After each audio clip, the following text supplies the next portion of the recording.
DreAllDay.com. Charlemagne, we live? Let's see if I can. Alright. So we are live. It's a live. Alright, for those of you who are watching on Periscope, we're going to be doing these. I'm going to be doing all my commentary videos now. I'm going to do them live on Periscope. And then I'm going to download them.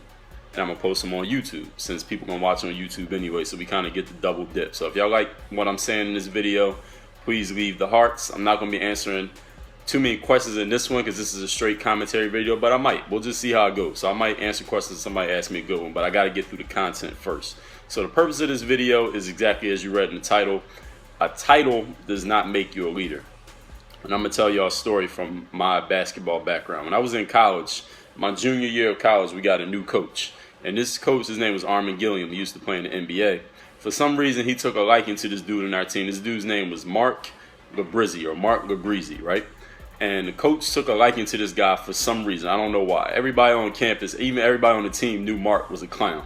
Mark was like 6'4". He was real ripped, real strong dude, about 6'4", wiry, strong guy. He was like a center. He basically played center and power forward. And this is at a Division III school, so we had smaller players. So anyway, Mark was a real good talker. A lot of stuff he was saying was lies, but he was a real good talker. So when he first came to campus the year before, when I was a sophomore. He came during the school year, so he didn't get on the basketball team. He would just work out with us, play pickup and stuff like that. And after the season, he did postseason workouts with the basketball team. So everybody figured, all right, Mark is going to be on the basketball team next year. So when he first got to campus, there was this other dude who was on the team named Steve. And I was talking to Steve because Steve knew Mark from high school. So I was like, oh, so you know Mark? And Steve was like, yeah, I know Mark. And I was like, he's a good player. You played with him before. I was just trying to see what Steve had to say about him. This is the one thing Steve said about him that I always remember. This is the first thing Steve said. He said, Dre, don't believe anything he says. Because Mark was just known as being a liar. He was just a bullshit. He'd make up these elaborate stories about his life that weren't even true. So anyway, basketball season starts the next year, and Mark, I guess he had gotten into sweet talking this new coach, and the coach took a liking to him. I guess he thought Mark was a leader. So he thought Mark was this great guy who was going to come in and just take over and dominate, be the best player in the conference, and be the leader of the team. So the first semester of the school year, those of you who know college basketball, for the first semester, Mark was not even eligible to be on the basketball team. So he would come to practices, but he wouldn't even practice with us. He'd just sit and watch. During practice, during the games, he would just sit on the bench and watch in his no clothes, his pants and his shirt, while we was playing in the games. When the second half of the season started, the spring semester, which is where the bulk of the games are, the coach made Mark a captain of the team. Now, mind you, the first half of the season, one of my best friends, a dude named Brandon, he was the captain of the team. He was the leading scorer, leading rebounder, and led the team in blocks during the first part of the season. So Mark comes in. Mark basically plays the same position as Brandon. They were both like power forward centers. Mark comes in, hasn't played a single game, and Gilliam, and in college when you're the captain, what they do is send that guy who's the captain to half court before the game to talk to the referee, shake hands with the captain of the other team, get the instructions, whatever. So when the second half of the season starts, this is Mark's very first game, Armin Gilliam says, Mark, you're now the captain. Stripped Brandon of the captaincy. He didn't do anything wrong. He just stripped him of the captaincy and made Mark the captain of the team. Even though Mark wasn't even that good of a player, we all knew that, but I guess the coach didn't know that, and we all knew Mark was a bullshitter. Nobody respected him. Like, the thing about being the captain of a team, you got to have the respect of all the other players. And one of the challenges we had, like Brandon, he had everybody's respect. And that's why he was the captain. He was a rightful captain because not only did he have the title, but he also had the respect of the team. Mark did not have the respect of anybody on the team. We all knew he was a bullshitter. Nobody respected him. Nobody even liked the way that he played. But Gilliam gave him the captaincy. So Gilliam was just completely colorblind coach. He didn't know what he was doing. So he gives Mark the captaincy. Mark's not a leader. Within about 2 games into that second half of the season, Gilliam was already cursing Mark out at halftime, arguing with him during timeouts. He obviously wasn't the leader that Gilliam thought he was. And the reason I tell you this whole story is to say this. Sometimes in life you're going to run across people for whatever reason in a group that you're with, an organization, a business or a team or a job who has a title. Maybe they earned a certain position because of their performance at work. Maybe they knew somebody who knew somebody. Maybe they kind of fell into a certain position. Just because somebody has a position like that doesn't necessarily mean that they're a leader. It doesn't mean that they have even earned any respect. It doesn't mean that they've earned their position at all. It doesn't mean they definitely haven't earned the title of a leader. To be a leader is something that you do every single day, and it's about having the respect of your entire organization. It's not about having a certain title, having made a certain amount of money, where you come from, how long you've been involved. Is about you earning the spot. So I'll tell you another story. I know a guy who works at a certain corporation, not a corporation, but a privately held company, right? And this guy who started the company, his name was Gene. Gene started this company from scratch. Gene's the owner of the company, and this guy named Donald works at the company. He's worked at the company for like 20 plus years. Gene started the company, and when Gene got older, he was going to retire. So Gene retired, and what he did was pass the company on to his son, whose name is Rick. So Gene is the owner. He's the dad. He handed the company over to his son, Rick. When Rick took the company over, the company was already established. They already had 400 or so employees, and Rick all of a sudden became the owner of the company. Now, is Rick a leader?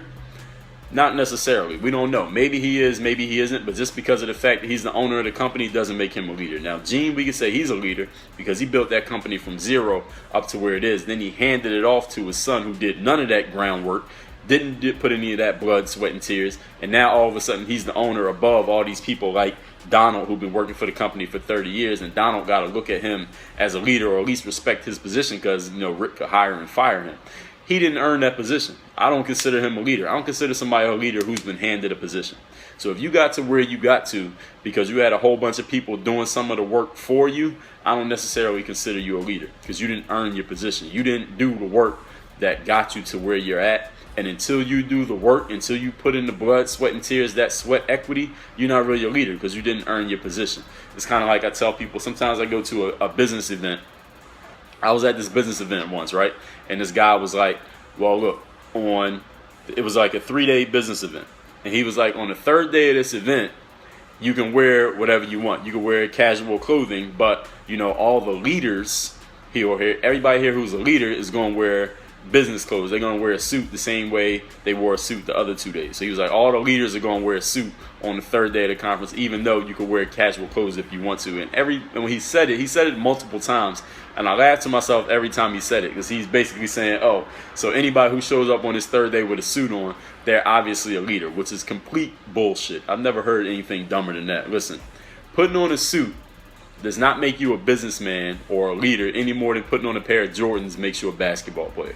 All right, that does not make you a leader just because you put on a suit, or what kind of clothes you got on, or who you hang with, or what position you got. If somebody else puts you in that position and you didn't do all the work to get yourself there. Somebody has to do all the work to get themselves to position number 3, and another person had a whole bunch of people helping them. They got to position number 5.